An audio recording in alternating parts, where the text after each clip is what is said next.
ಗದಗ ಶಾಸಕ ಎಚ್.ಕೆ. ಪಾಟೀಲ್ ವಿರುದ್ಧ ಜನರು ಈಗ ಕಿಡಿಕಾರ್ತಾ ಇರುವಂತದ್ದು. ಕಾಂಗ್ರೆಸ್ ಎಚ್.ಕೆ. ಪಾಟೀಲ್ ಮಂತ್ರಿಗಿರಿಗೆ ಲಾಬಿ ನಡೆಸಿದ್ರು. ಮಂತ್ರಿಗಿರಿ ಲಾಬಿ ಮಧ್ಯೆ ಅಭಿವೃದ್ಧಿ ಕಡೆ ಗಮನ ಹರಿಸಲೇ ಇಲ್ಲ ಅಂತ ಆಕ್ರೋಶವನ್ನ ವ್ಯಕ್ತಪಡಿಸ್ತಾ ಇದ್ದಾರೆ. ಗದಗ ಶಾಸಕ ಎಚ್.ಕೆ. ಪಾಟೀಲ್ ವಿರುದ್ಧ ಜನರು ಕಿಡಿ ಅಂತಿದ್ದಾರೆ. ಕಾಂಗ್ರೆಸ್ ಎಚ್.ಕೆ. ಪಾಟೀಲ್ ಮಂತ್ರಿಗಿರಿಗೆ ಲಾಬಿಯನ್ನ ನಡೆಸಿದ್ರು. ಆದ್ರೆ ಮಂತ್ರಿಗಿರಿ ಲಾಬಿ ಮಧ್ಯೆ ಅಭಿವೃದ್ಧಿ ಕಡೆ ಗಮನಿಸಲೇ ಇಲ್ಲ. ಎಚ್.ಕೆ. ಪಾಟೀಲ್ಗೆ ಕುರುಡು ಬಂದಿದೆ, ಕಣ್ಮುಚ್ಚಿ ಕುಳಿತಿದ್ದಾರೆ. ಗದಗ ಕಾಂಗ್ರೆಸ್ ಶಾಸಕ ಎಚ್.ಕೆ. ಪಾಟೀಲ್ ವಿರುದ್ಧ ಜನರು ಈಗ ಆಕ್ರೋಶವನ್ನ ವ್ಯಕ್ತಪಡಿಸ್ತಾ ಇರುವಂತದ್ದು. ಗದಗ ಶಾಸಕ ಎಚ್.ಕೆ. ಪಾಟೀಲ್ ವಿರುದ್ಧ ಈಗ ಜನರು ಕಿಡಿಕಾರಿರುವಂತದ್ದು. ಕಾಂಗ್ರೆಸ್ ಎಚ್.ಕೆ. ಪಾಟೀಲ್ ಮಂತ್ರಿಗಿರಿಗೆ ಲಾಬಿಯನ್ನ ನಡೆಸಿದ್ರು. ಮಂತ್ರಿಗಿರಿ ಲಾಬಿ ಮಧ್ಯೆ ಅಭಿವೃದ್ಧಿ ಕಡೆ ಗಮನಿಸಲೇ ಇಲ್ಲ. ಎಚ್.ಕೆ. ಪಾಟೀಲ್ಗೆ ಕುರುಡು ಬಂದಿದೆ, ಕಣ್ಮುಚ್ಚಿ ಕುಳಿತಿದ್ದಾರೆ ಅಂತ ಇಲ್ಲಿನ ಗದಗ್ ಕ್ಷೇತ್ರದ ಜನರು ಆಕ್ರೋಶವನ್ನ ವ್ಯಕ್ತಪಡಿಸ್ತಾ ಇರುವಂತದ್ದು ಕಾಂಗ್ರೆಸ್ ಶಾಸಕ ಎಚ್.ಕೆ. ಪಾಟೀಲ್ ವಿರುದ್ಧ.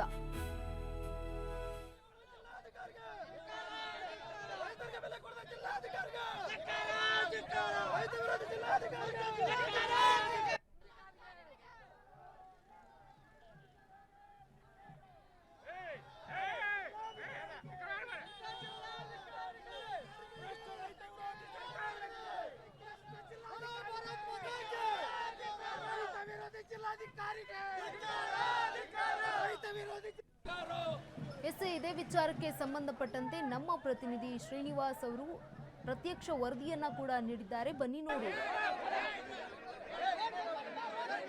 ಗದಗ ನಗರದಲ್ಲಿ ಎಲ್ಲಾ ರೈತ ಮುಖಂಡರು ಡಿಸಿ ಕಚೇರಿಗೆ ಮುತ್ತಿಗೆಯನ್ನು ಹಾಕಿದ್ದಾರೆ. ಡಿಸಿ ಅವರ ವಿರುದ್ಧ ಘೋಷಣೆಯನ್ನ ಕೂಗ್ತಾ ಇದ್ದಾರೆ. ಈಗ ರೈತರಿಗೆ ಕಾವ್ಯೂ ಕೂಡ ಸಾಥ್ ನೀಡ್ತಾ ಇದೆ. ನನ್ನ ಜೊತೆಗೆ ಈಗ ರೈತರಿಗೆ ಅನುಕೂಲವಾಗುವಂತೆ ಅವರಿಗೆ ಬೆಂಬಲ ನೀಡೋದಕ್ಕೆ ಸ್ವಾಮೀಜಿಗಳಿದ್ದಾರೆ. ಸ್ವಾಮೀಜಿನ ಕೇಳ್ತಾ ಹೋಗ್ತೀನಿ. ಗುರುಗಳೇ ನಮಸ್ಕಾರ.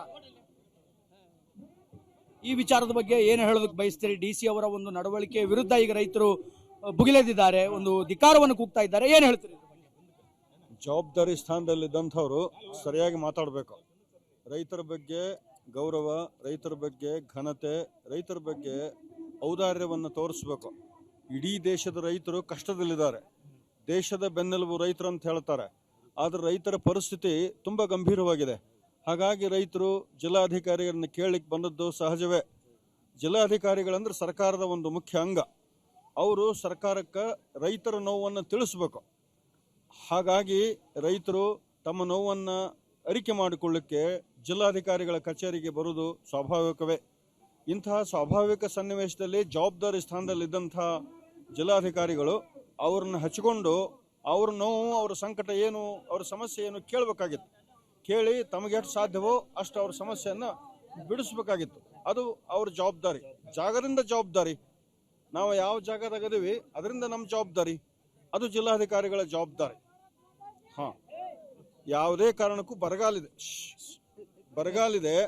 ಬರಗಾಲದ ಪರಿಸ್ಥಿತಿ ಒಳಗ ಇದೈತಿ. ಬರಗಾಲದ ಈ ಪ್ರಸಂಗದಲ್ಲಿ ನೀರು ನಮ್ಮ ಜೀವ, ನೀರು ನಮ್ಮ ಪ್ರಾಣ, ನೀರು ನಮ್ಮ ಬದುಕು. 3 ತಿಂಗಳಿಂದ ಮಳೆ ಇಲ್ಲ. ಜೂನ್ ತಿಂಗಳ ಮೃಗಶಿರ ಮಳೆ ಹೋದದ್ದು ಇವತ್ತಿಗೂ ಮಳೆ ಆಗ್ತಾ ಇಲ್ಲ. ಗದಗಿಗೂ ಮಳೆ ಇಲ್ಲ, ಗದಗ ಜಿಲ್ಲೆಗೆ ಮಳೆ ಇಲ್ಲ, ಕಪ್ಪತ್ತಗುಡ್ಡಕ್ಕೆ ಮಳೆ ಇಲ್ಲ. ಮಳೆ ಇಲ್ಲ ಅನ್ನೋ ಕಾರಣಕ್ಕಾಗಿ ನಮ್ಮ ರೈತರ ಹೂಹಾರಿ ಬಿಟ್ಟಿದ್ದಾರೆ. ಅವರಿಗೆ ಸಾಂತ್ವನ ಹೇಳಿ ಅವ್ರನ್ನ ಸಮಾಧಾನ ಪಡಿಸುವಂತಹದ್ದು ಜಿಲ್ಲಾಡಳಿತದ ಕರ್ತವ್ಯ. ಜಿಲ್ಲಾಡಳಿತದ ಕರ್ತವ್ಯ ತಾನು ನಿಭಾಯಿಸಿ ಸರಿಯಾಗಿ ಮಾಡಿದ್ದು ಇಷ್ಟೆಲ್ಲ ಎಲ್ಲಿ ಬಿಟ್ಟು ಬರ್ತಿದ್ರು? ಅವ್ರು ಯಾರಿಗೂ ಹೊಲ ಬಿಟ್ಟು ಬರೋದು, ಮನೆ ಬಿಟ್ಟು ಬರೋದು ಬೇಕಾಗಿಲ್ಲ. ಆದ್ರೆ ತನ್ನ ಬಗ್ಗೆ ಅಗೌರವವಾಗಿ ಮಾತಾಡಿದಂತಹ ವ್ಯಕ್ತಿಯನ್ನ ಅವರು ಯಾಕೆ ಹಿಂಗೆ ಮಾತಾಡಿದ್ರು ಅಂತ ಕೇಳಕ್ ಬಂದಾರಷ್ಟೇ.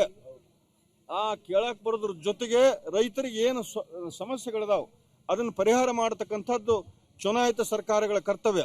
ಆ ಚುನಾಯಿತ ಸರ್ಕಾರಗಳ ಅಂಗವಾಗಿ ಜಿಲ್ಲಾಧಿಕಾರಿಗಳನ್ನ ಸರ್ಕಾರ ಇಲ್ಲಿ ನೇಮಿಸಿರ್ತದೆ. ಅವ್ರ ನೋವು, ಅವ್ರ ಸಂಕಟವನ್ನ ಜಿಲ್ಲಾಧಿಕಾರಿಗಳು ಕೇಳಿ ಮೇಲಿನವ್ರಿಗೆ ತಿಳಿಸಿಬಿಟ್ಟಿದ್ರೆ ಸಮಸ್ಯೆ ಬಗೆಹರಿದು ಹೋಗ್ತಿತ್ತು. ಆದ್ರೆ ಹಾಗಾಗಲಿಲ್ಲ. ಅದು ಎಡವಟ್ಟಾಗ್ಯದ. ಅದಕ್ಕೆ ನಮ್ಮ ರೈತರು ಬಂದಿದ್ದಾರೆ.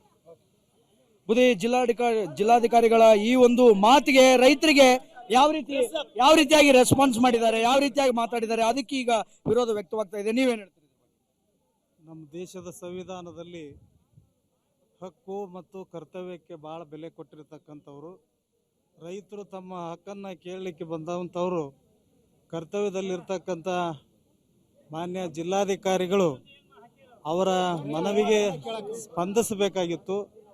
ಆ ಮನವಿಗೆ ಸ್ಪಂದಿಸಿ ಸರ್ಕಾರದ ಒಬ್ಬ ಪ್ರತಿನಿಧಿಯಾಗಿ ಸರ್ಕಾರದ ಒಂದು ಅಂಗವಾಗಿ ಅವರು ರೈತರ ಬಗ್ಗೆ ಕಾಳಜಿಯನ್ನು ಹೊಂದಬೇಕು. ರೈತರು ಇವತ್ತು ಸಂಕಷ್ಟ ಸ್ಥಿತಿಯಲ್ಲಿ ಇದ್ದಿರತಕ್ಕಂಥದ್ದು. ಹಾಗಾಗಿ ಅವರಿಗೆ ಸಾಂತ್ವನ ಹೇಳ್ತಕ್ಕಂಥದ್ದು ಜಿಲ್ಲಾಧಿಕಾರಿಗಳ ಕರ್ತವ್ಯ. ಆ ಕರ್ತವ್ಯ ಪ್ರಜ್ಞೆ ನನ್ನನ್ನು ಹಿಡ್ಕೊಂಡು ಎಲ್ಲರಿಗೂ ಇರಬೇಕು. ಅಂತ ಕರ್ತವ್ಯ ಪ್ರಜ್ಞೆ ಇದ್ದಾಗ ಮಾತ್ರ ನಮ್ಮ ಜೀವನ, ನಮ್ಮ ಆಡಳಿತ, ನಮ್ಮ ಮುಂದಿನ ಬದುಕು ಸುಸೂತ್ರವಾಗಲಿಕ್ಕೆ ಸಾಧ್ಯ. ಅದಕ್ಕಾಗಿ ನಾವೆಲ್ಲ ಏನು ಅಂತಂದರೆ ಆ ಕರ್ತವ್ಯವನ್ನು ಮಾಡೋದ್ರ ಜೊತೆಗೆ ರೈತ ಅಂತಂದರೆ ಈ ದೇಶದ ಬೆನ್ನೆಲುಬು. ಆ ರೈತನಿಗೆ ಏನು ಅನ್ಯಾಯ ನಡೀತದೆ, ಅನ್ಯಾಯವನ್ನು ವಿರೋಧಿಸಿ ಇವತ್ತು ಇಲ್ಲಿ ಎಲ್ಲ ಪಕ್ಷಭೇದವನ್ನು ಮರೆತು ಎಲ್ಲ ರೈತರು ಇಲ್ಲಿ ಬಂದಿದ್ದಾರೆ. ಅದಕ್ಕಾಗಿ ಅದನ್ನು ಸರಿಪಡಿಸ್ತಕ್ಕಂಥದ್ದು ಮಾನ್ಯ ಜಿಲ್ಲಾಧಿಕಾರಿಗಳ ಕೆಲಸ, ಸರ್ಕಾರದ ಕೆಲಸ. ಅದಕ್ಕಾಗಿ ನಾವು ಈ ರೈತರೊಂದಿಗೆ ಪರಮ ಪೂಜ್ಯರು ನಾನು ಈ ಕಾರ್ಯಕ್ರಮದಲ್ಲಿ ಪಾಲ್ಗೊಂಡಿದ್ದೀವಿ. ಅದಕ್ಕಾಗಿ ಮಾನ್ಯ ಜಿಲ್ಲಾಧಿಕಾರಿಗಳು ನಮ್ಮ ರೈತರ ಮನವಿಯನ್ನು ಸ್ವೀಕರಿಸಬೇಕು ಅಂತ ಹೇಳಿ ನಾನು ಮನವಿ ಮಾಡ್ಕೊಳ್ತೇನೆ. ಜಿಲ್ಲಾಧಿಕಾರಿಗಳಿಂದ ಕ್ಷಮಾಪಣೆ ಏನಾದರೂ ಎಕ್ಸ್ಪೆಕ್ಟ್ ಮಾಡ್ತಾ ಇದ್ದೀರಾ, ನಿರೀಕ್ಷೆ ಮಾಡ್ತಾ ಇದ್ದೀರಾ? ಅವರು ಮನವಿಯನ್ನು ಕೇಳಬೇಕು. ಅವರು ನಾವು ಯಾವುದೇ ದೊಡ್ಡ ಸ್ಥಾನದಲ್ಲಿ ಇದ್ದರೂ ಸಹಿತ ರೈತ ಬೆಳೆದಿರ್ತಕ್ಕಂಥ ಅನ್ನವನ್ನೇ ನಾವು ಊಟ ಮಾಡಬೇಕು. ಅದಕ್ಕಾಗಿ ಜೈ ಜವಾನ್ ಜೈ ಕಿಸಾನ್ ಅಂತ ಹೇಳಿದರು. ರೈತ ಭಾಳ ದೊಡ್ಡ ವ್ಯಕ್ತಿ, ದೊಡ್ಡ ಮನುಷ್ಯ.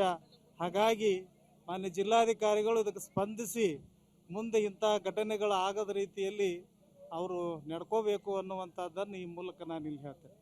ಧನ್ಯವಾದಗಳು. ಎಸ್, ಒಟ್ಟಾರೆಯಾಗಿ ಇದು ಸ್ವಾಮೀಜಿಯವರ ಮಾತು. ರೈತರಿಗೆ ಜಿಲ್ಲಾಧಿಕಾರಿಗಳು ಮುಂಬರುವಂಥ ದಿನಗಳಲ್ಲಿ ಕ್ಷಮಾಪಣೆಯನ್ನು ಕೇಳಬೇಕು, ಜಿಲ್ಲಾಧಿಕಾರಿಗಳು ಕ್ಷಮಾಪಣೆಯನ್ನು ಕೇಳಬೇಕು ಅಂತ ಈಗ ಗದಗ ಜಿಲ್ಲೆಯ ಎಲ್ಲ ರೈತರು ಕೂಡ ಜಿಲ್ಲಾಡಳಿತ ಕಚೇರಿಗೆ ಮುತ್ತಿಗೆಯನ್ನು ಹಾಕಿದ್ದಾರೆ. ಮುಂಬರುವಂಥ ದಿನಗಳಲ್ಲಿ ಇದಕ್ಕೆ ಜಿಲ್ಲಾಧಿಕಾರಿಗಳು ಯಾವ ರೀತಿಯಾಗಿ ಫುಲ್ ಸ್ಟಾಪ್ ಅನ್ನು ಹಾಡ್ತಾರೆ ಅನ್ನುವಂಥದ್ದನ್ನು ಕಾದು ನೋಡಬೇಕಾಗಿದೆ. ಕ್ಯಾಮ್ರಾಮನ್ ಲಕ್ಷ್ಮಣ್ ಜೊತೆ ಶ್ರೀನಿವಾಸ್ ವೈದ್ಯ, ಅಶ್ವೇಗ ನ್ಯೂಸ್, ಗದಗ.